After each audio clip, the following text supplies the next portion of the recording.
this is something that we ain't never seen before. You know what I'm saying? Obviously, there is a respect in who you are. There's a respect of your sexuality.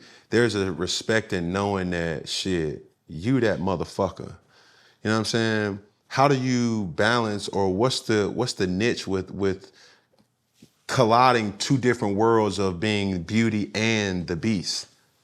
Yeah, everything's about balance. And because we know that balance is important inside the ring, it's also important outside the ring, but I'm able just to manage both. I love being a woman. I love dressing up. I love being in my feminine energy, but then I also like being in my dog, being in the ring, putting some work on somebody, and really just being confident in that. That's what builds my confidence. Right. In that. So here we are on set in Atlanta, Georgia, Funky Friday Studios, and just look around, like we got belts, like everywhere. And I told him to hang them motherfuckers up on the things like chandeliers. Like, what do you think about when you see that? And we're chasing one more belt as well, but at the same time, like right now where you are, how does it feel? Man, it's an unbelievable feeling. Like, I'm still trying to understand what that feeling is because I worked so hard to get to this moment. I love my belts, but I also know that these are just material things. For me, it's legacy. It's how I'm performing in the ring. It's what people are remembering as well. But it's a great feeling because I put the work in. I have the work ethic to do so, and I know that the work is never done. So absolutely.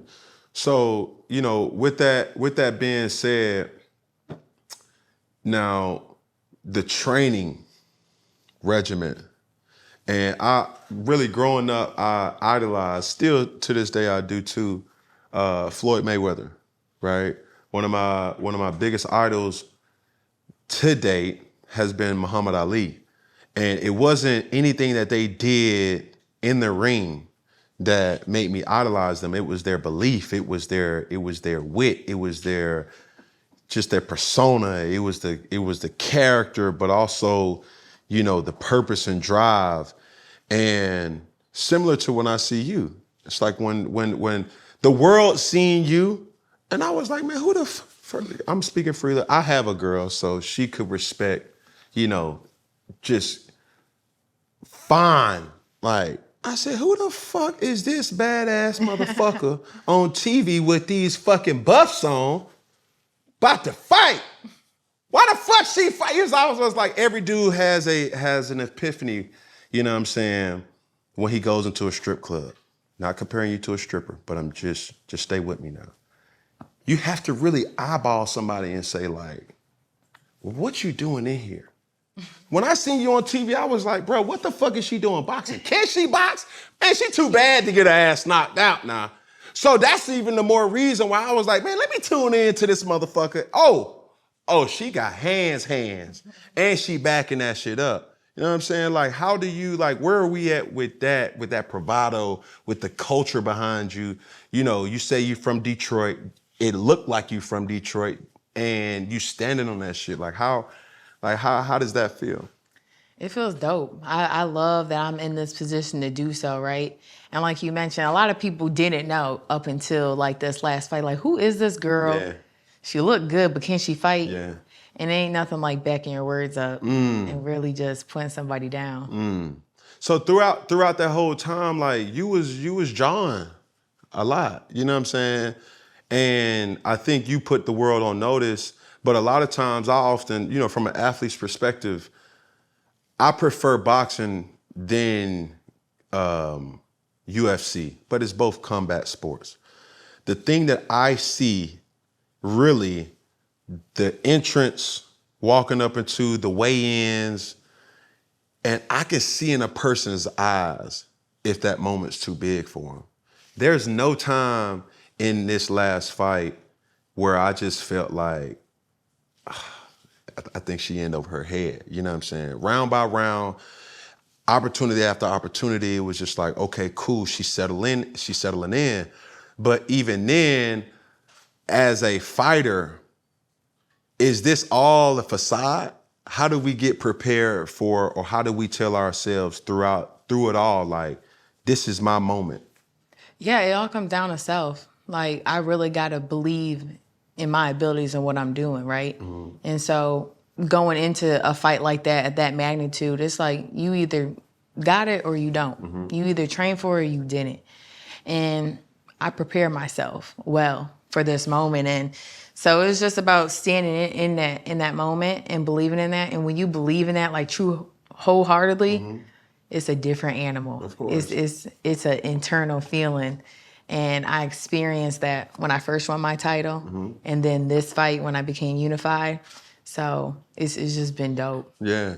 So even though, through this whole process of evolving as a woman in this industry that's dominated by men, how have you been able to, really kind of strategically plan yourself, or really the business side of boxing?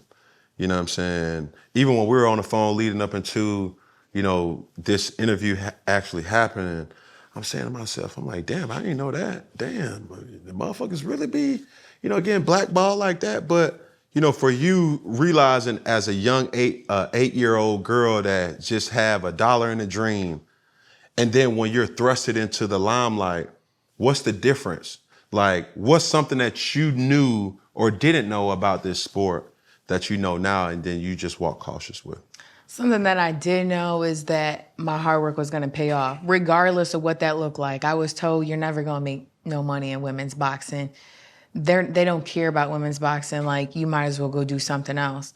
I'm like, listen, I put the work in every day until I got a phone call. Even when I didn't have a fight, I was in the gym 24/7 because I'm like, this gonna pay off sooner or later. And that's exactly what happened when I got, my call to fight for the world title. I was prepared, but I knew that day was coming because I didn't have the promoter, the manager, the money, the TV, all that. I just had work ethic and hard work to really just put in until it was time. Right. So right now, where you are right now, we seeing some residual income, or we seeing a lot of residual income, right?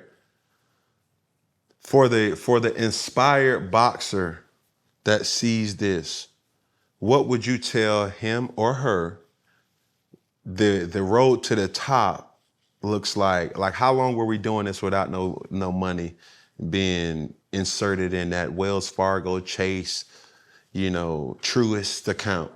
Listen, first of all, it's lonely. You by yourself. Like, boxing is just a one-man sport, right? You just for yourself, by yourself. And the money comes. In my mind, I'm like, let me just get in the ring. Let me fight. Let me build my record. Let me get in there so people can see me. The money's going to come. And I got my $1 million payday when I beat O Girl in London. So, and it just builds from that, and I just knew once I had that opportunity, the platform, we were able to take advantage of that. And that's exactly what happened. But even then, like, when you start seeing, like, from this point forward, it's real checks coming in. If you do what you're supposed to do, you would never go broke again. Exactly. Right. That's a powerful feeling. Though, that's a responsibility that, can you keep it up? Absolutely. But I think it was Mike Tyson who said, it's not the person who needs motivation that's sleeping on the floor. The person who really needs motivation is the dude that's walking downstairs in his silk pajamas. You know what I'm saying? Like, when all of a sudden Cartier reaches out and say, listen, this is your own Alycia's collection of Cartier, boom. And then all of a sudden you got this person comes out, this, that, the third, all these, money opportunities knocking. And that drive does get affected. How are you able to, kind of stay stern? Who's that person in your life that keeps you, on the straight and narrow? I would say myself. I'm in tune with myself and my relationship with God. So praying, journaling, understanding where I started from is so important. Understanding how long it took to get here to this moment, and just starting from the bottom. Like, I just relived that. Like, we can never go broke. Right. We definitely got to be smart with our finances, because you see in the sport of boxing, a lot of athletes, not even boxing, a lot of athletes go broke. Correct. Because they're not informed. And so I felt like I was able to take the back seat for a while and see everything until I got to that moment, okay, now I can move how I can move because I'm aware and I'm knowledgeable.